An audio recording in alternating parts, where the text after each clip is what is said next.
বিসমিল্লাহির রহমানির রহিম। সকল প্রশংসার মালিক মহান আল্লাহ তাআলা এবং ইপসন বাজার পক্ষ থেকে সকল ভাইদের প্রতি জানাই সালাম। আসসালামু আলাইকুম রাহমাতুল্লাহি ওয়া বারাকাতুহু। আর আপনি যদি আমাদের চ্যানেল নতুন হয়ে থাকেন আমাদের চ্যানেলকে সাবস্ক্রাইব করবেন এবং আমাদের ফেসবুক পেজ ইপসন 27 পেজটা লাইক করবেন, শেয়ার করবেন। আর আজকে আমাদের ভিডিওর উদ্দেশ্য হলো রাবার স্টাম্প মেশিনটা নেওয়ার জন্য এসেছেন এই ভাইয়ের মুখে শুনবো উনি কোথা থেকে এসেছেন। একটু ভাইয়া। জি, আমি ময়মনসিংহ থেকে এসেছি। জি, আপনার নামটা একটু বলুন। আমার নাম মাহমুদুল হক মুজাহিদ। মাহমুদুল হক মুজাহিদ ভাই, উনি ময়মনসিংহ থেকে এসেছেন। উনি এই রাবার স্টাম্প মেশিনটা আমার কাছে ক্রয় করেছেন এবং উনি সম্পূর্ণ নতুন। আমরা এর আগে অনেক ভিডিওতে আমরা সব সময়ের জন্য কাজ দেখে দিই এবং আমরা অনেক কাজ আমরা ভিডিও দেওয়া আছে এবং এই ভাই বলতেছে উনি সম্পূর্ণ নতুন, উনি জানে না। আজকে আমরা পুরোপুরি ওনার কাজটা দেখাবো এবং আপনার স্পোর্টস টাইম কতটুক এবং আপনার ঘষতে কত সময় লাগবে অকটেন দিয়ে সম্পূর্ণ আমরা কাজটা দেখাবো আজকে ওনাকে। তা চলুন দেখা যাক। আমরা দেখাবো শুরুতে এই যে রাবারটা, পিভি যেটা রাবারটা আমরা দেখেন, আমরা একটা সিলের আপনার যে কাগজটা দেখেন আমরা এটা প্রিন্ট করেছি, এটা টেসিং পেপার। এটা আমরা প্রিন্ট করে নিয়েছি আগে। আবারও বলি, আপনার টেসিংটা করার পর এটা আমাদের একটা বুস্টার ইউজ করতে হয়। অনেকে কেরোসিন তেল ইউজ করেন, কেরোসিন তেলের চেয়ে আপনার বুস্টারটা বেশি ভালো হয়। বুস্টারটা ইউজ করার অর্থ হলো যে এই যে ব্যাকগ্রাউন্ডটা যেটা ব্ল্যাক, এটা বেশি ডার্ক করার জন্য বুস্টার ইউজ করা হয়। আর আপনার যে রাবারটা দেখেন এই সেটে আপনার একটা স্টিকার আছে। আমরা রাবারটা কেটে নেব বা সিলটা আমরা যেটাই করি না কোনো 2টা 4টা 5টা যা হয় একসাথে কারণ রাবারটা আমরা সেম কাগজের সাইজ কেটে নেব। নেওয়ার পর দেখেন এখানে আমরা এই স্টিকারটা ওই সময় তুলব যে সময় আমরা কাজ করব। তা আপনি চাইলে স্টিকারটা তুলে এটা লাগাইতে পারেন অথবা আপনি যদি চান এইভাবে স্টিকারটা রেখেও কাজ করতে পারেন। এই যে আমরা স্টিকারটা রাখতে দিলাম, এখানে রাখার পরে দেখেন আমরা এটা স্টিকারটা এখন তুলানোর পরে এখানে সুন্দরভাবে বসাই দিতে হবে। আপনার ওই স্টিকারের উপরে সমানভাবে বসাই দেবেন আপনারা, যাতে আঁকা বাঁকা না হয়। দেখার জন্য আমি উপর আগে স্টিকার বসাই দিলাম যাতে সমানভাবে বসাইতে পারি। দেন এরপরে আমরা ইউজ করবো এই যে গ্লাসটা। এই গ্লাসটার কাজটা হলো এটা ওয়েট হিসেবে জাস্ট ইউজ করি আমরা, যাতে ইয়াটা চাপ থাকে সুন্দরভাবে অ্যাকুরেটভাবে। এরপরে আমরা মেশিনটা যখন সেট আপ দেবো, আমরা এখানে যে আমরা টাইমিংটা বলি অটো টাইমিং, আমরা টাইমিংটা সেট করার সময় আমরা একটু দেখাই। সামনে নিয়ে আসো ভাইয়া। এই যে দেখেন এখানে আমরা 11 সেকেন্ড এবং 11 দেওয়া আছে আপনার সেকেন্ডটা পুরোটাই। তাই এখানে আমরা 0 করে নেব আগে। এখানে আমরা 0 করব।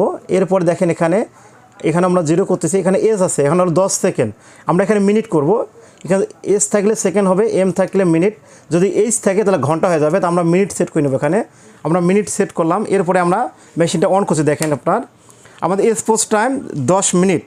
অলরেডি আমরা 10 মিনিট স্পোর্টস টাইম দিয়েছি। যখন আমাদের পুরোপুরি 10 মিনিট স্পোর্টস শেষ হয়ে যাবে, অটো আপনার লাল বাতি অফ হয়ে আপনার এই যে সবুজ বাতি ইন্ডিকেটার জ্বলবে। আপনি থাকেন বা না থাকেন সমস্যা নাই, আপনার মেশিন অটো আপনার অফ হবে এবং আপনার বাতি অফ হয়ে যাবে। তো চলুন আমরা দেখা যাক। আমরা 10 মিনিট পরে আবার দেখাবো প্রসেসটা পুরোপুরি আপনাদেরকে। আমাদের আমরা যে দিয়েছি প্রসেস আপনার টাইম আর কি, টাইমিংটা আমাদের শেষের পথে। অলরেডি দেখেন একটু আমরা দেখাচ্ছি এইটাই কারণে যে আমরা যে 10 মিনিট দিলাম, এই দেখেন আমরা যেটা বলেছিলাম যে 10 মিনিট পরে অটো আপনার বাতি অফ হয়ে যাবে। দেন উপরে বাতি অফ, পুরো প্রসেস আপনার ক্লিয়ার হয়ে গেছে। এখন আমরা চাইলে আপনার মেশিনে অফ করে নেওয়ার পর আপনি বাকি কাজটা করে আমরা দেখাচ্ছি কীভাবে এটা করবেন। এই যে আমরা উঠাই নিলাম। এখন এটা একটু যদি দেখাই আমরা,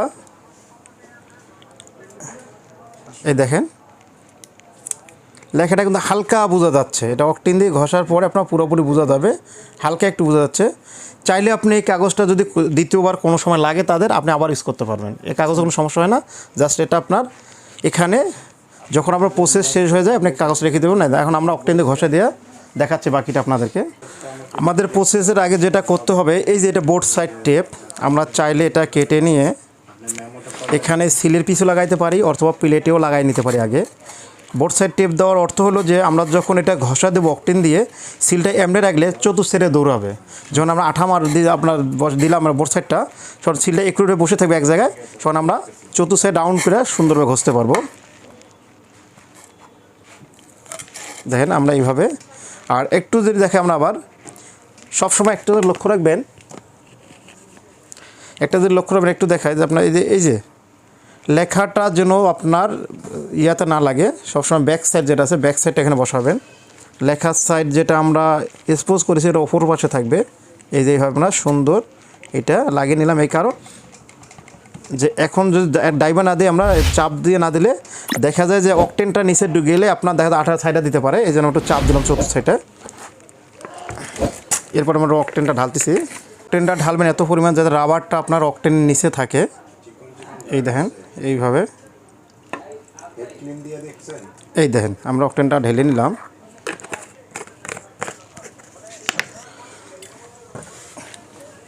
এই যে অকটেনটা ঢাললাম আমরা এর উপরে একটা লাল আবরণ আছে, এটা আঠার মতো হয়, আমরা এটা উঠাই নিচ্ছি একটু। এরপরে আমরা এটা ঘষবো রাউন্ড করে।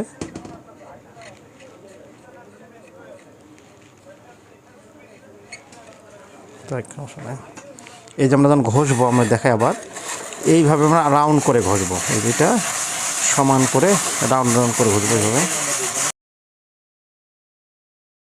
তো অলরেডি আমাদের ঘষা শেষ। একটু বলি সবসময় আমরা যে আপনারা চাইলে ঘষতেছেন যে আপনার সিলটা কমপ্লিট হয়েছে কিনা আপনার হাত দিয়ে দেখলে বুঝতে পারবেন। তো আমরা পুরোপুরি এটা কমপ্লিট করবো, জাস্ট আমরা আপনাদেরকে একটা আইডিয়ার জন্য দেখাইলাম। হ্যাঁ, এই দেখেন পুরোপুরি আরেকটু ঘষলে আমাদের এটা ক্লিয়ার হতো। দেখেন এটা আপনারা ঘষার পরে যেটা করবেন, সুতি কাপড় দিয়ে সুন্দর করে এটা মুছে নেবেন। মোছার পরে আপনার এটা হেয়ার ডাই দিয়ে শুকাই নেবেন। হেয়ার ডাই দিয়ে শুকানোর পরে এরপর আপনার যে পাউডার আছে, টেলকম পাউডার বা যে কোনো পাউডার আপনার দিয়ে এটা একটু পাউডার দিলে কী হবে যে আপনার এই যে আমরা ঘষার পরে আঠালো অবস্থা আছে, দেখেন একটা হাত দিয়ে পাউডারটা দিলে আঠাটা থাকবে না।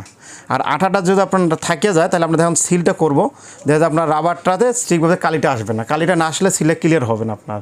আর পাউডারটা ইউজ করলে আপনার এই যে আঠালো ভাবটা থাকবে না। এরপর আপনার সিল যেভাবে করেন না কেন সমস্যা নাই, ঠিক আছে। তো শুরুতে বলি আমরা আমাদের মেশিনের মডেলটা ওই সময় আমরা বলি না, আমাদের মেশিনের মডেলটা হলো E200 সনি E200। এটা আমাদের প্রাইসটা অনেক ভাই জিজ্ঞেস করেন, এই জন্য প্রাইসটাও বলে দেয়। আমাদের এটার প্রাইস হলো 16,000 টাকা। এর সাথে আমাদের প্যাকেজ সহ, প্যাকেজে আমরা এর আগে যে প্যাকেজে যা দেখিয়েছি আপনাদেরকে, যেমন একটা রাবার, একটা হেয়ার ড্রাই এবং আপনার 100 পিস আপনার হ্যান্ডেল এবং একটা বোর্ড সাইড টেপ, একটা ব্রাশ এবং সাথে পাচ্ছেন আপনারা 20 শিট ট্রেসিং পেপার। এটা আমাদের প্যাকেজ সহ, এটা 16,000 টাকা প্রাইস। তো এই ছিল আজকে আমাদের ভিডিও। আমাদের ভিডিওগুলো ভালো লেগে থাকে তো আমাদের চ্যানেলটাকে সাবস্ক্রাইব করবেন এবং আমাদের ফেসবুক পেজ নিয়ে পেজটা লাইক করবেন, শেয়ার করবেন। আর আমাদের অ্যাড্রেসটা বলি, আমাদের অ্যাড্রেস হলো 14 পুরানা পল্টন, দারুসালাম মার্কেট, 2য় তলা, শপ নং 18, ইপসন বাজার। তো এখানে শেষ করলাম, আবার দেখা হবে নতুন কোনো ভিডিওতে। আল্লাহ হাফেজ।